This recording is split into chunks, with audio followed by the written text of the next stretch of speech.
Olá, seguidores do Liberal. Meu nome é Emily Mello e hoje vamos entrevistar o Felipe Nunes, que é CEO da Quest, um dos principais institutos de pesquisas eleitorais aqui do Brasil. Olá, Felipe, boa tarde e obrigada por participar. Boa tarde, Emily. Prazer todo meu. Obrigado pelo convite. Sempre um prazer falar aí com essa audiência enorme que o Liberal tem para discutir, né, agora os desfechos da eleição municipal, que em Belém tudo aconteceu de acordo ali com o que se imaginava, né, com a vitória do Igor Normanto. Estou à sua disposição. Então, agora com o resultado, com a concretização do resultado das eleições, nós percebemos que em várias capitais onde ocorreram o segundo turno, os resultados da Quest se aproximaram bastante do que a gente pôde ver ontem. Como é que tu avalia essa aproximação? Emily, o trabalho de pesquisa, né, de uma empresa como a nossa, a Quest, ele é um trabalho cuidadoso, rigoroso, técnico, de apuração, né, do sentimento, das opiniões, das preferências do eleitor. O trabalho que a gente tem é o de representar da melhor maneira possível as opiniões de uma cidade, no caso da eleição municipal, para construir as estimativas de intenção de voto e de votos válidos na eleição. E, de fato, é, eu acho que é possível, sim, dizer que o trabalho da Quest foi capaz de capturar as grandes tendências da eleição, né? A gente conseguiu mostrar, por exemplo, a força das máquinas municipais na reeleição de prefeitos, em todas as pesquisas feitas no Brasil todo, né? A força da prefeitura se mostrou com prefeitos bem avaliados, tendo intenção de voto que se confirmaram nas urnas. Isso também conseguiu capturar o crescimento na reta final da direita mais radical, né? É verdade que esse crescimento foi insuficiente para dar à direita radical vitórias na maioria das cidades. Mas a gente conseguiu mostrar a força, né, que essa direita radical sai das urnas, né? Em muitos lugares, em Belém, por exemplo, o, o, o delegado Éder Mauro com percentual acima de 40% de votação nas urnas, o que mostra a força desse pedaço, né, da sociedade. Então, no geral, acho que é isso. Acho que a gente comprova, confirma o trabalho, a importância de ter um trabalho sério, comprometido, rigoroso e técnico, que ajuda o eleitor a compreender, se não os números, né, porque os números são frios, mas que ajuda a compreender a história da eleição, os padrões, as tendências que se confirmaram e que estavam indicadas, apontadas nas pesquisas da Quest. E que lições podem ser apontadas com esses resultados das urnas?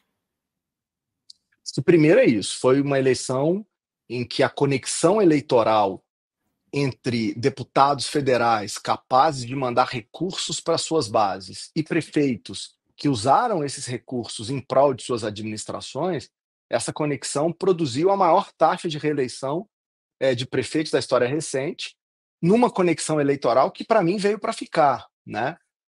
Interessa tanto aos prefeitos como aos deputados a manutenção dessa conexão, em que os recursos são direcionados para prefeituras e os prefeitos que agora vão ser os cabos eleitorais dos deputados na eleição de 2026. Eu acho que essa é uma grande lição da eleição de 26. Mas tem uma outra, né? Desde 2022, a Quest vem acompanhando o crescimento da abstenção no Brasil. O voto no Brasil é obrigatório, Emily, mas cada vez mais há um número maior de brasileiros que decide não ir votar, tá? E isso tem impacto sobre a lógica política e sobre a dinâmica da estimativa das pesquisas, né? Ter levado em consideração a abstenção num modelo de likely voter, que é o modelo que a Quest desenvolveu para a seleção, foi fundamental para que a gente pudesse ajudar o eleitor a entender essa história, essa trajetória. Então, eu acho que, se por um lado as pesquisas foram capazes de capturar a força das prefeituras, por outro, essa inovação, né, que é corrigir o viés de abstenção na hora de fazer os votos válidos, é também um avanço, uma inovação que vem para ficar, e os institutos brasileiros terão que adotar essa estratégia daqui para frente. Aproveitando que tu falaste sobre as abstenções, aqui em Belém a gente teve um aumento de cerca de 5% em comparação com o primeiro turno. Então, na tua avaliação, o que pode ter levado a esse aumento?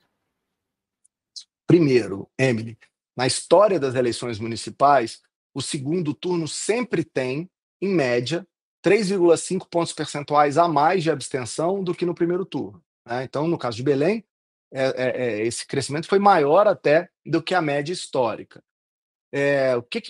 Qual é o grande fator que pode ajudar a explicar isso? É o fato de que a competitividade em Belém estava muito pequena, né? Já havia uma grande expectativa que a eleição fosse, o final da eleição, né, fosse a vitória do Igor Normando. Isso acaba desestimulando eleitores a irem votar por acharem que ali não tem muita relevância o voto deles.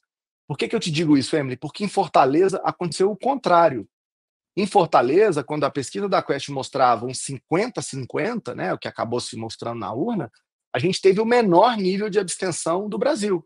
15% apenas decidiram não ir votar. Então, acho que a abstenção também é um produto das expectativas que o eleitor tem em relação ao resultado final da eleição. Quando as pesquisas mostram muita vantagem para um candidato, isso acaba desmobilizando o eleitor. Quando as pesquisas mostram competitividade, né, o eleitor fica mais engajado e acaba não votar mais. A gente percebe que muitos eleitores ainda têm um pouco de receio relacionado às pesquisas eleitorais. Mas qual a importância delas, principalmente sobre as intenções de voto para o pleito? Emily, esse é um outro ponto importante, né?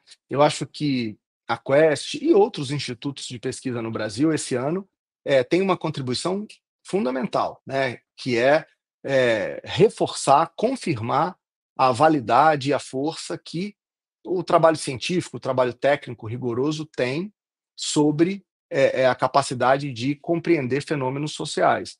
Acho que os bons resultados que a Quest obteve nesse segundo turno, mas também no primeiro, acho que só mostram, né, a importância de que fazer pesquisa bem feita, publicar pesquisa é uma forma que a gente tem de democratizar a informação, de dar ao eleitor uma informação de qualidade, que, claro, depois serve para que o eleitor tome a decisão dele. Ele é sempre o soberano, o eleitor é que define na urna, ele é que digita, né, o número e decide quem é que vai ganhar e quem vai perder, e por qual margem.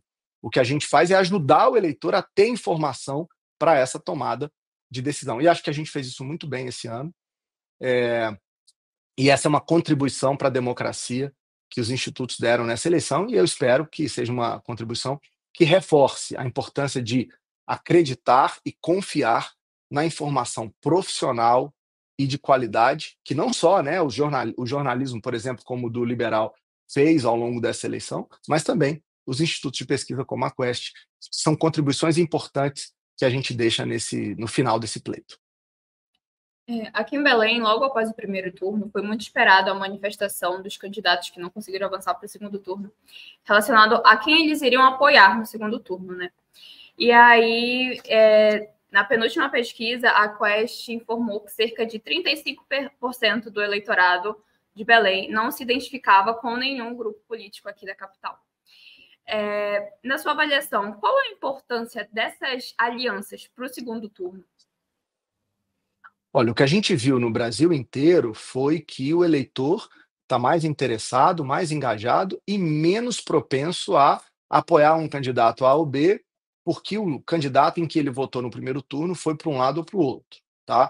A gente viu, inclusive, o inverso. Em muitas cidades, mesmo o candidato declarando o voto numa opção ou na outra, o seu eleitorado, aquele que votou, né, naquela opção, acabou fazendo uma opção inversa. Então, eu acho que isso revela um amadurecimento do eleitorado brasileiro, do norte a sul, que quer conhecer o candidato, que quer votar em lideranças que tenham capacidade, né, de resolver problema, que inspire confiança, independentemente desses acordos políticos municipais ou nacionais. É claro que a identidade, por exemplo, com Lula, com Bolsonaro, com o governador, no caso de Belém, o Helder Barbalho, que saiu muito forte, né, grande nessa eleição, pela vitória que deu a Igor Normando, ou, né, a própria discussão do prefeito Edmilson Rodrigues, ou mesmo o candidato Thiago Araújo, tudo isso ajuda a a facilitar, né, dar atalhos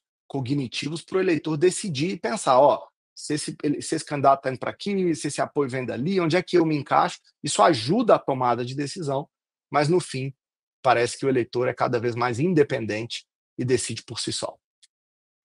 Como é que as eleições municipais elas podem impactar ou influenciar as eleições gerais que vão acontecer daqui a 2 anos? Emily, essa é uma pergunta muito importante, né?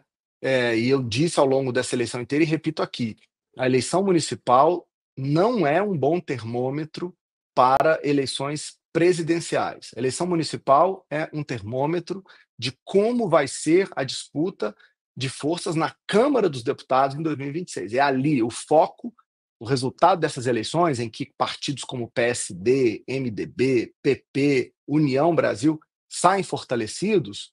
Esse resultado projeta que esses partidos terão muita força na Câmara dos Deputados em 2026. É isso que esses números revelam. Mas diz muito pouco sobre a disputa presidencial, né? Fernando Henrique, por exemplo, não tinha o maior partido municipal e mesmo assim foi reeleito, né, com uma vantagem no primeiro turno, o único presidente a conseguir fazer isso. O Lula não tinha no PT um partido forte ali em 2006 e ainda assim foi reeleito. Conseguiu ainda, mesmo com o PT crescendo, mas longe de ter o tamanho do DEM e do MDB, conseguiu eleger Dilma Rousseff, que se reelegeu também no mesmo cenário. Então, a força dos partidos municipais diz pouco sobre a eleição presidencial. Ela é mais um preditor da força política na Câmara dos Deputados. Muito obrigada, Felipe, pela tua colaboração, pela tua disponibilidade em aceitar essa entrevista. Eu que agradeço, Emily, deixar um abraço, um agradecimento a você e a toda a equipe aí do jornal, né, e do trabalho feito em Belém, nessa parceria inédita que a Quest, né, estabeleceu esse ano com vocês. Para a gente foi um prazer enorme, realmente uma honra, né, poder trabalhar com vocês nessas eleições, e que bom que as pesquisas conseguiram servir, né, ao seu propósito, que é o de ajudar a trazer informação de qualidade para o eleitor tomar a sua decisão. Então, obrigado, um abraço a você e a todo mundo que acompanhou a entrevista aqui. Obrigada a você que acompanhou a entrevista até aqui. O material você pode conferir na versão impressa do Liberal e também no liberal.com.